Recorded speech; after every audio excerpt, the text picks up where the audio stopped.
வணக்கம். பெரியோர்களே, சகோதரர்களே, சகோதரிகளே, இன்றைய நன்னாளில் இறைவன் நல்லால் எல்லோரும் நன்றாக இருப்போம். 2/3/2026 இன்றைய 12 ராசிக்கான லக்ன பலன் பார்ப்போம் நண்பர்களே. லக்னம் எது என்று உங்கள் ஜாதகத்தில் தெரியவில்லை என்றால் உங்கள் பிறந்த நேரம், பிறந்த தேதி இரண்டையும் வாட்ஸ்அப் மூலம் அனுப்பி வையுங்கள். உங்களுக்கு நான் இந்த கடமைப்பட்டிருக்கு நன்றாக பார்ப்போம். அன்பு அஸ்ட்ராலஜி நேயர்களே, உங்கள் அன்பு நண்பன் சிவராஜ் பேசுகிறேன். இன்று 2026 மார்ச் மாதம் 2ஆம் தேதி திங்கட்கிழமை. இன்று காலை 8:16 வரை ஆயில்யம் நட்சத்திரம், அதன் பிறகு கேது நட்சத்திரமான மக நட்சத்திரம் தொடங்குகிறது. இந்த கிரக அமைப்பு 12 லக்னங்களுக்கு என்ன மாற்றத்தை கொண்டு வரும் விரிவாக பார்ப்போம். மேச லக்ன நேயர்களே, உங்கள் லக்னத்திற்கு நாளில் சந்திரன் அமர்ந்து பின் 5ஆம் இடமான மகம் நட்சத்திரத்துக்கு மாறுகிறார். காலையில் தாயார் வழி ஆதரவு கிடைக்கும். மதியத்திற்கு மேல் பிள்ளைகளின் வழியில் மகிழ்ச்சி உண்டு. குரு 3ல் பலமாக இருப்பதால் புதிய முயற்சிகள் இன்று கைகூடும். 11ல் ராகு நட்பு பலத்துடன் இருப்பதால் இன்று உங்களுக்கு தனலாபம் உண்டு நண்பர். நிதானமாக செயல்படுங்கள் என்று உங்களுக்கு பெயரும் வெற்றியும் தரும். அதிகாரம் சிவபெருமானுக்கு பாலாபிஷேகம் செய்து வெளிவருங்கள். ரிஷபலக்ன நேயர்களே, சந்திரன் 3ல் இருந்து 4ஆம் இடத்திற்கு மாறுகின்றார். புதிய சொத்து அல்லது வாகன சேர்க்கைக்கான பேச்சுவார்த்தைகள் சாதகமாகும். 10ல் ராகு சதய நட்சத்திரத்தில் இருப்பதால் தொழிலில் அதிரடி மாற்றங்கள் செய்வீர்கள். 11ல் சனி உத்திரட்டாதி நட்சத்திரத்தில் இருப்பதால் வருமானம் மிக திருப்திகரமாக இருக்கும். குடும்பத்தில் மகிழ்ச்சியான சூழல் நிலவும். மகாலட்சுமிக்கு நெய் தீபம் ஏற்றி வழிபடுங்கள் நன்றாக இருக்கும். மிதுன லக்ன நேயர்களே, சந்திரன் 2ல் இருந்து 3ஆம் இடத்திற்கு நகர்கிறார். இன்று உங்கள் தைரியமும் தன்னம்பிக்கையும் பல மடங்கு உயரும். லக்னத்தில் குரு புனர்பூச சாரத்தில் அமர்ந்து உங்களை பார்ப்பது ஒரு மிகப்பெரிய கவசம் போன்றது. 9ல் ராகு இருப்பதால் தந்தையார் வழி உறவுகளில் ஆதரவு கிடைக்கும். இன்று நீங்கள் எடுக்கும் எந்த ஒரு முயற்சியும் ஒரு சிறு போராட்டத்திற்கு பிறகு வெற்றியடையும். விஷ்ணு சகஸ்ரநாமம் பாராயணம் செய்யுங்கள், நன்றாக இருக்கும். கடக லக்ன நேயர்களே, லக்னத்தில் இருந்த சந்திரன் 2ஆம் இடமான மகம் நட்சத்திரத்திற்கு மாறுகிறார். பணப்புழக்கம் என்று அதிகரிக்கும். குடும்பத்தில் சுப நிகழ்ச்சிகள் நடக்கும். 9ல் சனி உத்திரட்டாதி சாரத்தில் இருப்பதால் தெய்வ அருளுக்கு துணையாக இருக்கும். 8ல் ராகு இருப்பதால் புதிய நண்பர்களும் ரகசியங்களை பகிர வேண்டாம். உங்களுடைய கௌரவமும் பேச்சும் என்று மற்றவர்களால் பாதிக்கப்படும். அதிகாரம் விநாயகர் பெருமானுக்கு அருகம்பு சாட்டி வழிபடுங்கள். சிம்ம லக்ன நேயர்களே, 12ல் இருந்த சந்திரன் இன்று உங்கள் லக்னத்திற்கு நுழைகின்றார். மனதில் ஒருவித புது தெம்பு பிறக்கும். முகத்தில் பொலிவு கூடும். லக்னத்தில் கேது பூர நட்சத்திரத்தில் இருப்பதால் ஆன்மீக சிந்தனைகள் மேலும். 6ல் செவ்வாய் உச்சம் பெற்றிருப்பதால் எதிர்ப்புகளை முறியடிப்பீர்கள்.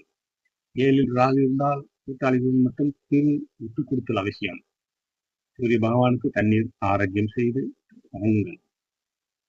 கன்னியா லக்ன நேயர்களே, 11ல் இருந்த சந்திரன் 12ஆம் இடத்திற்கு மறைவதால் சுப செலவுகள் அதிகமாகும். வெளியூர் பயணங்கள் மற்றும் ஆன்மீக பயணங்களால் ஆதாயம். 7ல் சனி உத்திரட்டாதி சாரத்தில் இருப்பதால் வாழ்க்கை துறையில் சிறு விவாதங்கள் வரலாம். 10ல் குரு பலமாக இருப்பதால் வேலையில் உங்கள் அதிகாரம் குறையாது. ஊக்கமின்மை ஏற்படலாம். எனவே தியானம் செய்வது நல்லது. பெருமாள் கோயிலுக்கு சென்று துளசி மாலை சாற்றி வணங்குங்கள். துலாம் லக்ன நேயர்களே, 10ல் இருந்த சந்திரன் 11ஆம் இடமான லாபஸ்தானத்துக்கு மாறுகிறார். தொழிலில் இன்று உங்களுக்கு ஒரு மிகப்பெரிய லாபம் அல்லது ஜாக்பாட் காத்திருக்கிறது. 9ல் குரு புனர்பூச சாரத்தில் இருப்பதால் தெய்வ மூலம் முழுமையாகும். 6ல் சனி உத்திரட்டாதி சாரத்தில் இருப்பதால் கடன் பிரச்சனை பிற வழி இருக்கும். நண்பர்கள் மூலம் எதிர்பாராத பாதைகள் உதவிகள் ஒன்று கிடைக்கும். துர்க்கை அம்மனுக்கு எலுமிச்சம்பழம் தீபம் மீது வெளிவிடும்.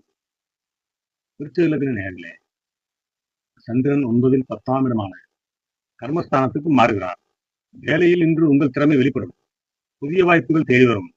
3ல் செவ்வாய் உச்சம் பெற்று சந்திரனை பார்ப்பது மகா யோகமாகும். 4ல் ராகு இருப்பதால் வீட்டை சீரமைக்கும் பணிகளில் ஈடுபடுவீர்கள். வேலை தேடுபவர்களுக்கு இன்று நல்ல செய்தி வந்து சேரும். முருகப்பெருமானுக்கு நெய் தீபம் ஏற்றி வெளிவரும். எல்லோரும் நன்றாக இருக்கும். தனுசு லக்ன நேயர்களே, சந்திரன் 8ல் இருந்து 9ஆம் இடமான பாகிஸ்தானத்துக்கு நகர்கிறார். தடையில் விலகும் நாள். பாக்கியங்கள் பெருகும் நேரம் இது. 7ல் குரு புனர்பூச சாரத்தில் அமர்ந்து உங்கள் லக்னத்தை பார்ப்பது ராஜ்யோகம். 4ல் சனி உத்திரட்டாதி சாரத்தில் இருப்பதால் தாயாரின் உடல் நலம் மேன்மேறையும். வெளிநாட்டு பயண முயற்சிகள் என்று சாதகமாக முடியும். தட்சிணாமூர்த்திக்கு மஞ்சள் மலர் சாற்றி வெளிவருங்கள், நன்றாக இருக்கும். மகர லக்ன நேயர்களே, சந்திரன் 7ல் இருந்து 8ஆம் இடத்திற்கு மாறுகிறார். இது உங்களுக்கு சந்திராஷ்டம நாள். எந்த ஒரு புதிய முயற்சியையும் இன்று தவிர்க்கவும். வண்டி பயணங்களில் கவனம் தேவை. லக்னத்தில் செவ்வாய் உச்சம் பெற்றிருப்பதால் உங்கள் மன உறுதி உங்களை காக்கும். 3 சனி பலமாக இருப்பதால் மற்றவர்களுக்கு இன்று உதவி செய்கிறது. பேச்சில் நிதானம் காப்பது இன்று மிக அவசியம். காலபைரவருக்கு மிளகு தீபமேற்றி வருகிறது. கும்பலக்ன நேயர்களே, சந்திரன் 6லிருந்து 7ஆம் இடமான கலத்திரஸ்தானத்துக்கு மாறுகிறார். கணவன் மனைவியிடையே அந்யோன்யம் கூடும், மகிழ்ச்சி பொங்கும். லக்னத்தில் ராகு சதய நட்சத்திரத்தில் நட்பு பிரார்த்தனை இருப்பது உங்கள் செல்வாக்கை உயர்த்தும். 5ல் குரு புனர்பூச ஸ்தானத்தில் இருப்பதால் பிள்ளைகளால் பெருமை சேரும். பொது தொடர்புகளில் இன்று உங்களுக்கு வெற்றி கிடைக்கும். விநாயகர் பெருமானுக்கு தொற்கரணம் விட்டு வழிவிடுங்கள். நன்றாக இருக்கும். மீன லக்ன நேயர்களே, சந்திரன் 5ல் இருந்து 6ஆம் இடத்திற்கு மாறுகிறார். உடல் ஆரோக்கியத்தில் சிறு கவனம் தேவை. ஆனால் எதிரிகள் என்று வலுவிழப்பார்கள். லக்னத்தில் சனி சுற்றட்டாதி சாரத்தில் இருப்பதால் பொறுப்புகள் அதிகரிக்கும். 11ல் செவ்வாய் உச்சம் பெற்றிருப்பது உங்களுக்கு மிகப்பெரிய தன லாபத்தை தரும். கடன் பிரச்சனை தீர்க்க என்று ஒரு நல்ல வழிபிறக்கம். பரிகாரம் குரு பகவானுக்கு நெய் தீபம் ஏற்றி வழிபாடு செய்யும். இன்றைய நாளில் இறைவனார்